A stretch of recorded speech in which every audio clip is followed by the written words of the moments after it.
continuing to make an impact, giving insight, and lending hope, despite losing my vision and hearing and being fatally ill.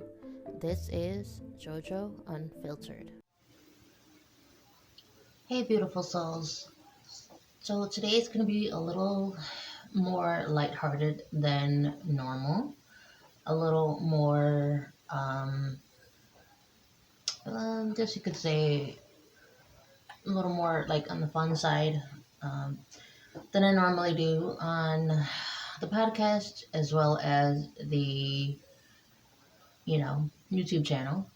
But I wanted to do something a little light simply because, there's a lot of, negativity going around, a lot of talk on mental health, a lot of attacks. That's not just the YouTube platform, that is also with us podcasters, that is also with social media influencers, social media in general. And I thought about doing a story time for the majority of you because so many people have been asking. As you can see behind me, there are 3 skateboards, 2 of which, just going to remind people, 2 of which at the bottom are from Amazon that I bought last year, and then the one above is actually Braille Skateboard, which I'll put up here. And I will put in the links down below for Braille Skateboard, and this is not a paid sponsorship. I have to say that specifically because a lot of skaters are going to be, asking me that, and no, this is not a paid sponsorship.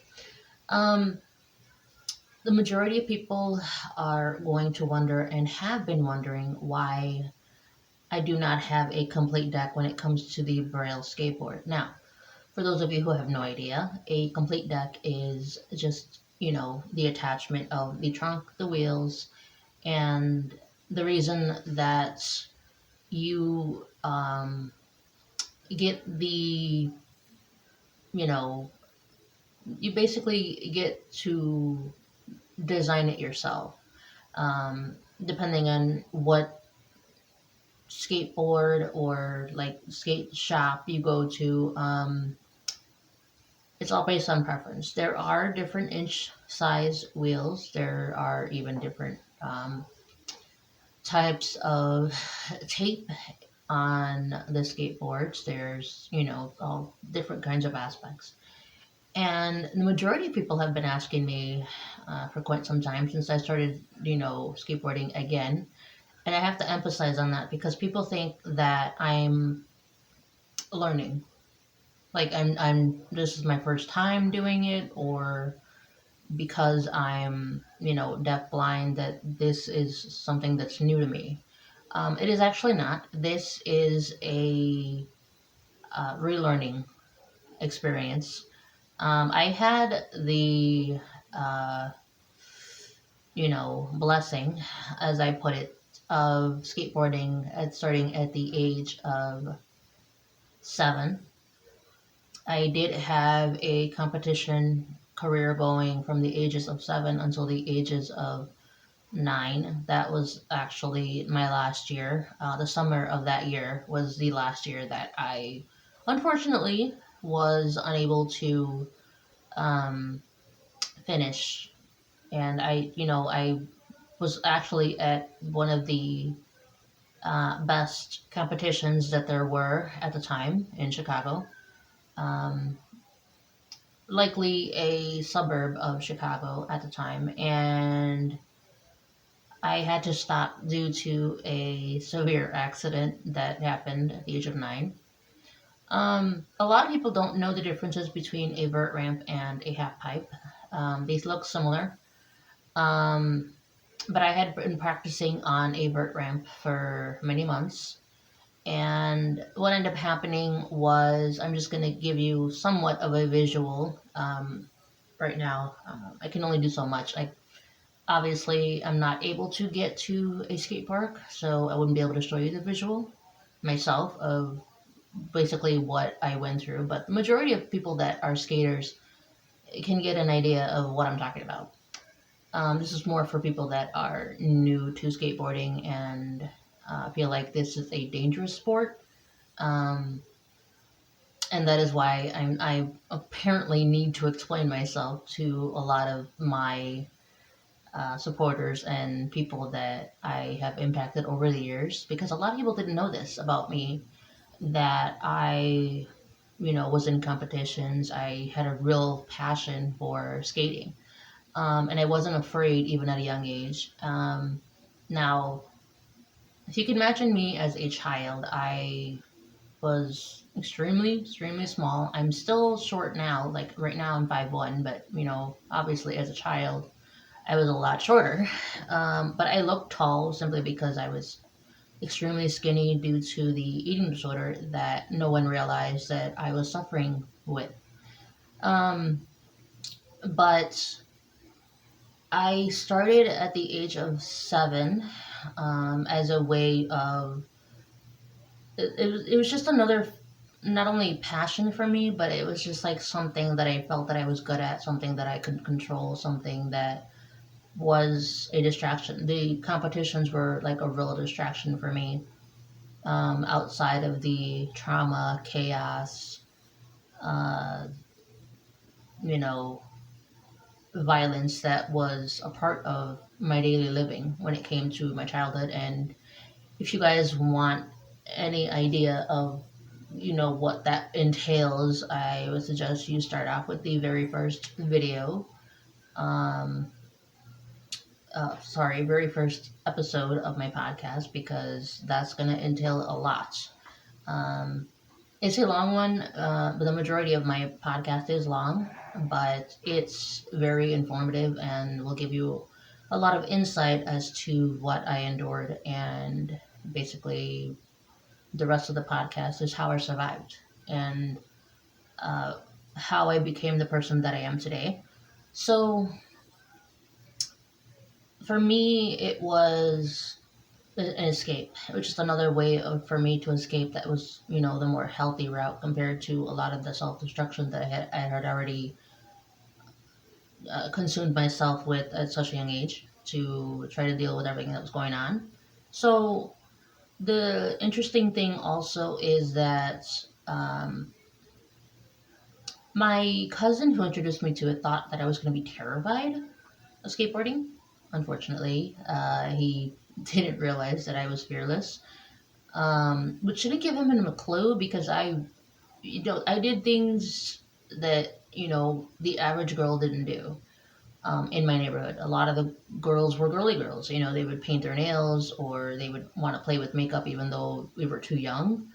Um, but I did the average thing that kids did. Played tag with my friends, played outside mostly, or I was out in my front porch doing my artwork. I just did different things. But I was always alone also. I just felt like I needed the peacefulness from this, again, another form of escaping. Whether I was on the roof and it was a very steep roof, um, or whether I was like climbing trees, in trees, and whether I was reading or painting or drawing, like in the trees. My grandmother had like these giant, uh, not really oak trees, but like willow trees that are like the branches are basically spread out and you can actually sit on them. Uh, Not really comfortably, but easily. And I saw my cousin using the skateboard, and I'm like, okay, what is this? So I got on it, and he thought that I was going to be afraid of it. He didn't think that I was going to eventually steal that skateboard from him. Eventually, he had to get a friend of his to buy me one.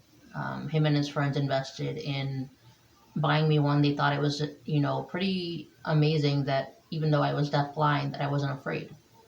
Um, and back then, we didn't know the, extensive reality of the deafblindness. We didn't know that I was eventually lose my hearing and vision. We didn't know what the actual diagnosis was, because the doctors at the time were looking at the wrong area of the eye. lo and behold. So back then I didn't have the cane that I utilize now. I didn't know all the terminology that blind people use. I didn't know all the terminology that deaf people use. I didn't know sign language. Um, at that time, I didn't know Braille. I didn't know anything. So to them, it was incredible that I was fearless, considering all of my setbacks, all of my barriers, as normal people see it. Normal people like just see a person that is multi-disabled as someone that is suffering. And when you are multi-disabled, or even if you just have one disability, not all disabled people feel sorry for themselves. Not all disabled people have that woe is me complex. Not all disabled people are dependent on other people. We're not all the same. And that's where people need to realize, normal people need to realize that, it's not what you think it is, and it's not as horrible as you think it is also. As I've said in the past, whether on my channel, whether on, whether in real life, whether I'm talking to other people in general, whether on my podcast, that, being disabled, unfortunately, is the number one fear. It's not spiders, it's not heights, it's not any of that. It's actually losing a sense or losing a limb. It's actually being disabled. That is the number one fear that a lot of, the majority of society has. It's not just America. And they thought it was incredible. So it went from, just me trying it out, me trying out the tricks, me watching, at the time I was able to watch, back in the day, this was early 90s, mid to late 90s, actually. Yeah, mid to late 90s. And back in the day, you can turn it on, ESPN, and basically, yeah, you could turn it on ESPN, pretty much any ESPN channel back in the day, and you could watch the extreme sports, whether it was skateboarding, whether it was BMX riders, all of in the same categories. And I would watch, Tony Hawk at the time.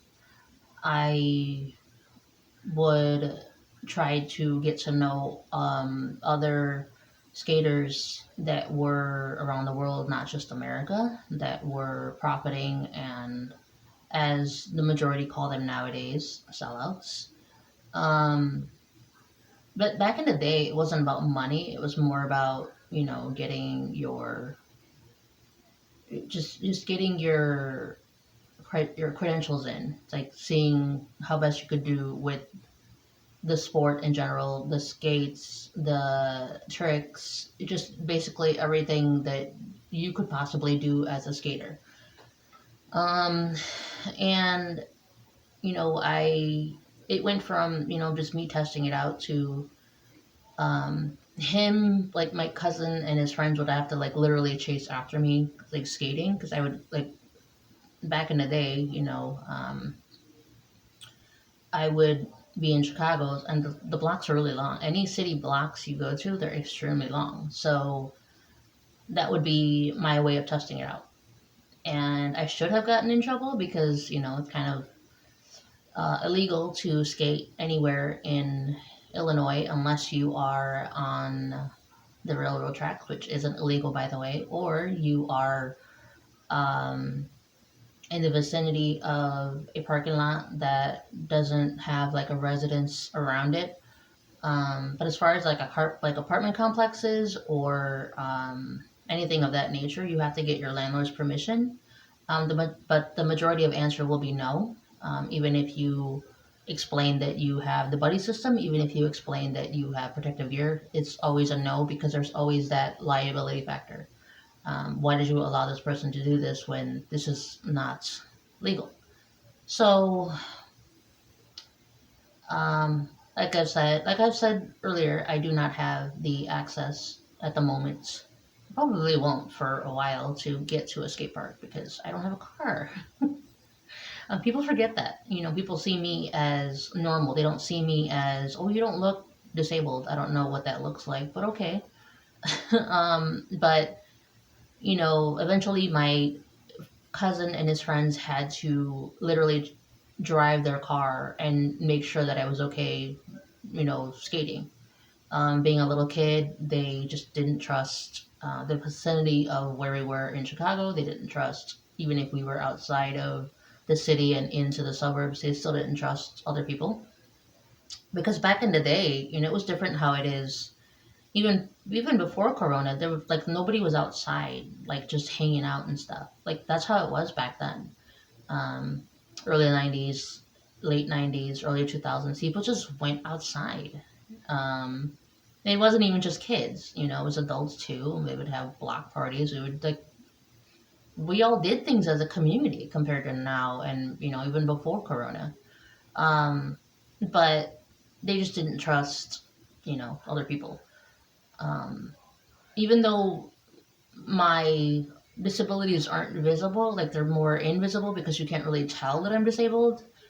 Well, except for nowadays, unless you see me in the wheelchair, or you see, me with the cane. Either way, back then it wasn't, it was easily disguised and easily, it was like I was able to, in a sense, trick people as, the normal people called it. It wasn't really a trick. It was just I didn't know I didn't know what the severity of my disabilities were, you know. And the the interesting thing is that I got into the competitions really fast.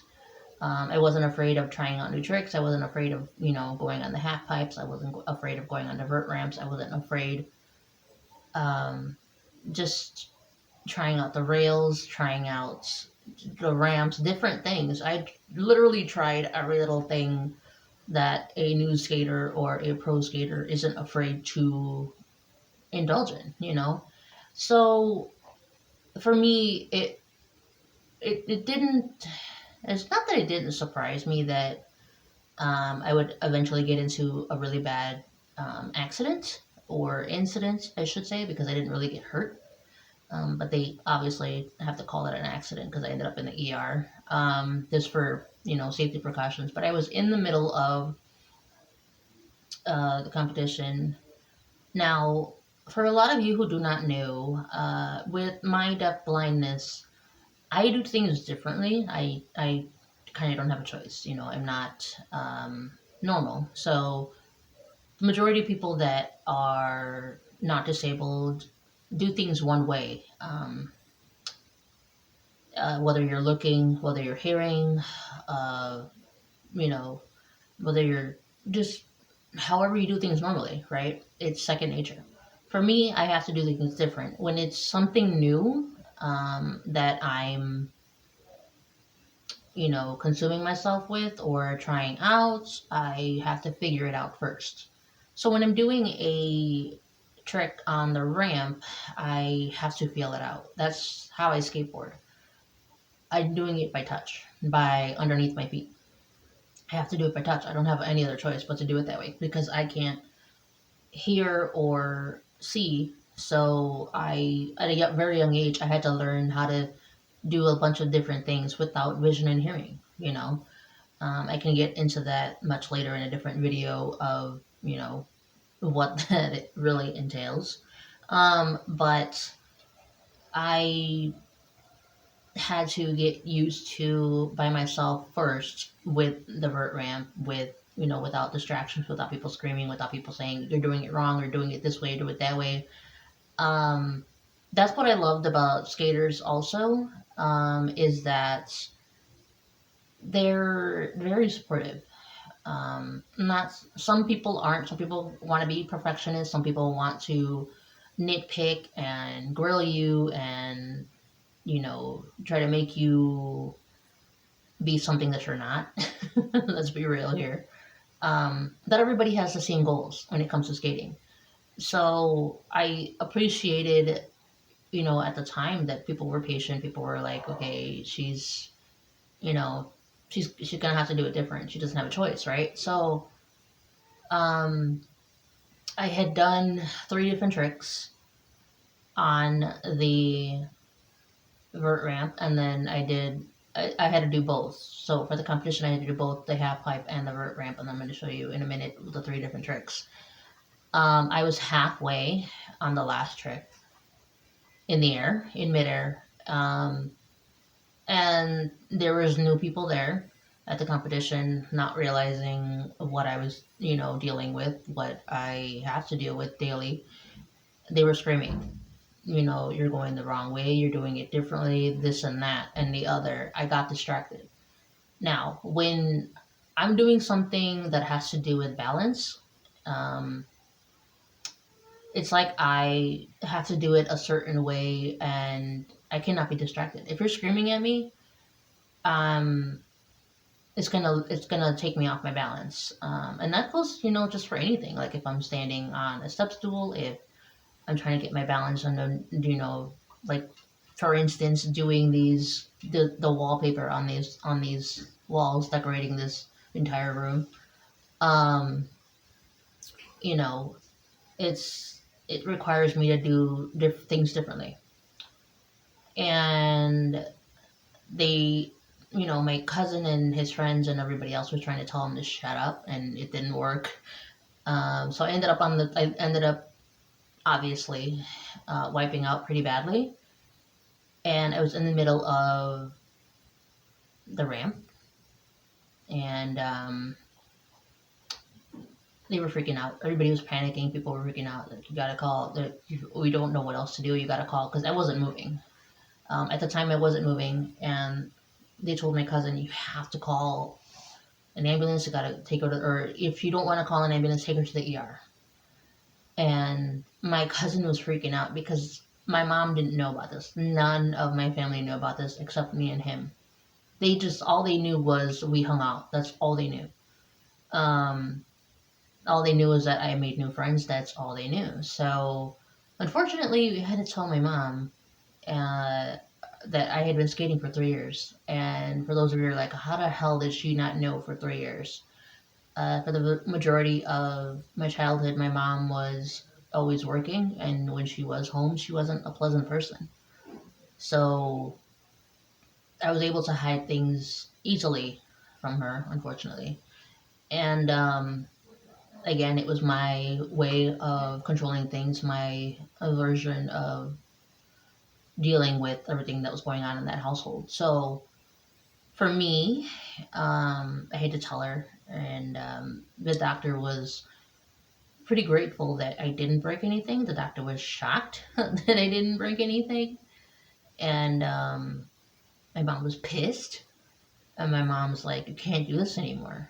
Like, you're gonna get me in so much trouble. You cannot do this anymore." And my cousin felt bad for like a year. He was every time he saw my mom, he would apologize. Like for a year, he just felt so bad because something really bad could have happened. And that's not like the first time that my uncles and my guy cousins did some pretty. I did some pretty crazy stunts with them. Whether it was doing a wrestling match on a trampoline with a sibling. I can get into that in another video, but I did some like pretty you know bold things as a kid that I wasn't afraid of. But you know people were asking, did Braille skateboard get you to were they able to inspire you back into relearning? They weren't the initial. Uh, they really weren't the initial inspiration to get me back into skateboarding last year, but they definitely did push it even further. What ended up happening was, it was like I had just gotten through the coronavirus. Yes, I did have it. I had it for 3 months. and it was miserable. My doctors at the time were surprised that I survived it. The doctors, I don't really have, um, you know, specific doctors. I have many because I have a bunch of specialists that just tell me the same thing every single time I talk to them. There's nothing they can do. But a lot of them have to give me tips because it's kind of part of their job as a specialist. Um, but they were surprised that I endured it and I got through it and I survived the virus. But I did have it for 3 months, and after those 3 months, I'm like, okay, what do I want to do? And now that I can no longer do my job as someone that helps other people because I wasn't able to do the support groups locally anymore. I wasn't able to, do the mentoring because a lot of people did lose hope. And you guys can look at my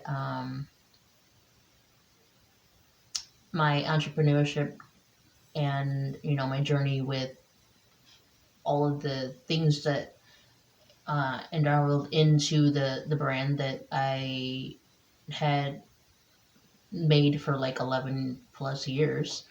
Um, I will show this video and you guys can, look into that if you choose so. But I was like, I want to do something. I got to do something different. Like something's got to give. I got to get into something that I'm passionate about. Like besides my art, besides my writing, besides just doing something different. Either that I haven't done it in a long time, or something that I can just get passionate about. And I figured, why not skateboarding? Why not something that's, why not something that I already know, but all I have to do is relearn it based on how much vision and hearing I've lost over the years. And, I figured it wouldn't be that much difficult because even though I had more vision than I do now, back as a kid, I was actually able to wear glasses, and I'm not able to now because it eventually does hinder you rather than help you. But and I'm also not able to wear hearing aids for the same exact reason. So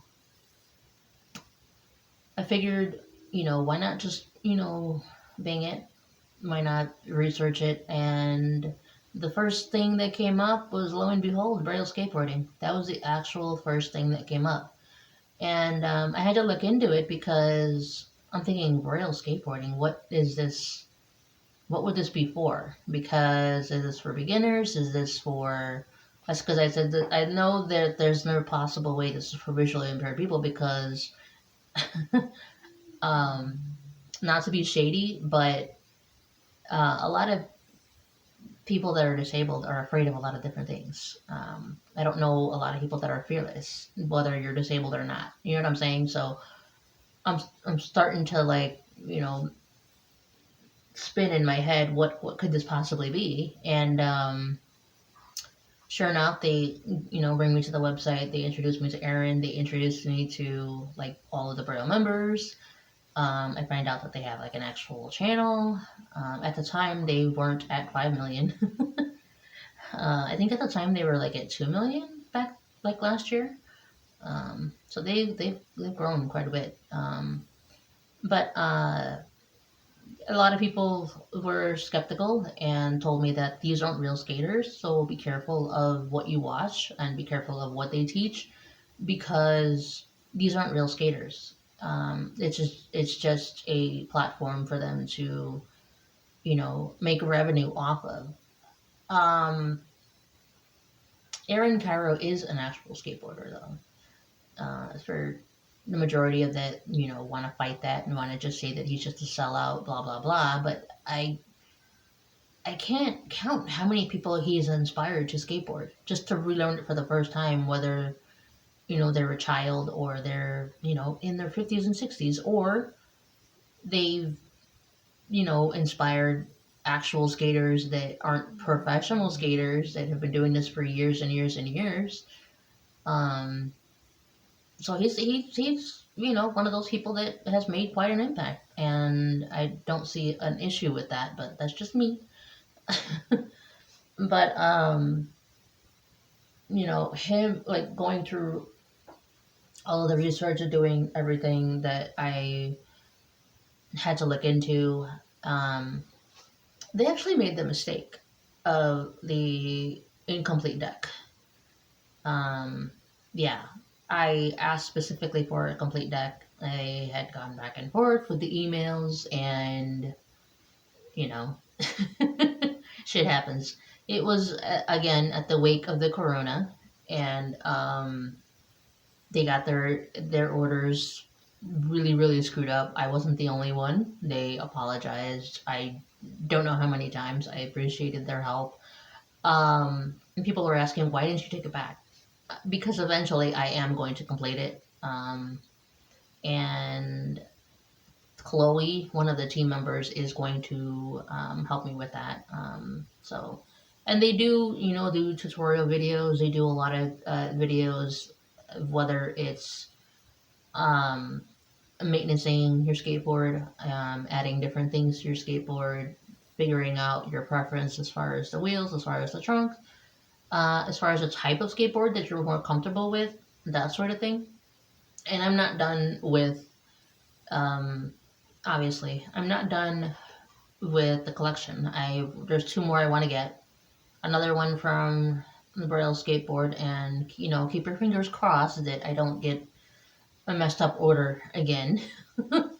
But that, and then I did want to try out the Zero Gravity skateboard that is from Amazon, and it's just basically like a hoverboard, but it's a skateboard. And for those of you who are like, how are you going to balance on this thing if you are losing your vision and hearing? I would imagine your balance is really off compared to where you were when you were a kid. I'm going to link another video of Dan Mancina, who is a blind skateboarder. And then there is another skateboarder that has no legs and skateboards. He's from another country, has no legs, and he skateboards.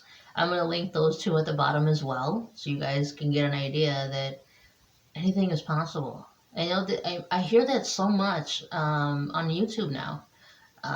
Whether you're, and then it's not even just YouTube, it's just, other streaming platforms besides the norm, besides Twitch, besides YouTube, all of the other ones that I can't think of at the moment. But there are other outside,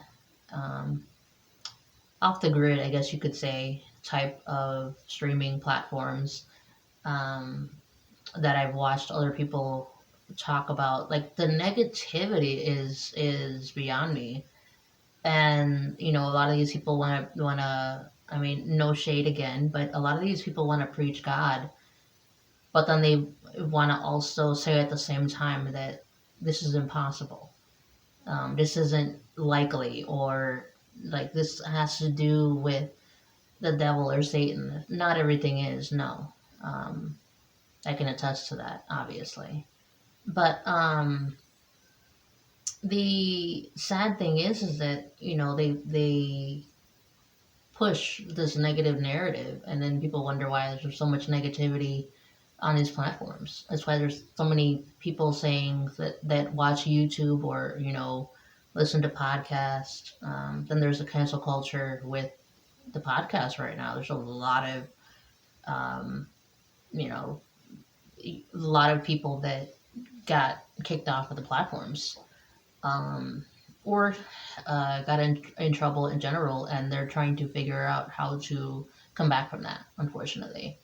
And I feel bad about that, because that cancel culture is rampant right now. But for a lot of people, we need to remember that anything is possible. There is still hope out there. I know that doesn't seem feasible for a lot of people, whether that's the Black community, whether that's the Hispanic community, whether that's the LGBTQ, whether that's the mental illness community, whether that's the disabled community. A lot of people just don't have that anymore. That little glimpse of hope, that little positive light, or just having positivity around them, because there's a lot of negativity and negative people right now. So I feel bad about that for the majority of people that can't seem to get there, or can't seem to find that around them, unfortunately. So I feel bad about that. But yeah, I just wanted to give you guys something, different, something more lighthearted, something more fun to indulge in. I will be doing more story times, but with the podcast, I will be doing, more things differently, because the unfortunately next couple of YouTube videos are going to be on the more negative side, simply because of what's going on right now, and people are wanting my input. People are wanting me to explain more, because apparently I have that ability to not only see both sides, but have other people see both sides as well, when it comes to situations, when it comes to circumstances, when it comes to illnesses. There should be no one person take one side, one person take the other side, let's fight. There shouldn't be any of that. But again, coulda, woulda, shoulda, that's our society. That's what our society thrives on. Our society thrives on, let's be vindictive, let's debate, let's argue, let's be divisive, and that's what keeps our world go round, unfortunately, in the wake of 2021.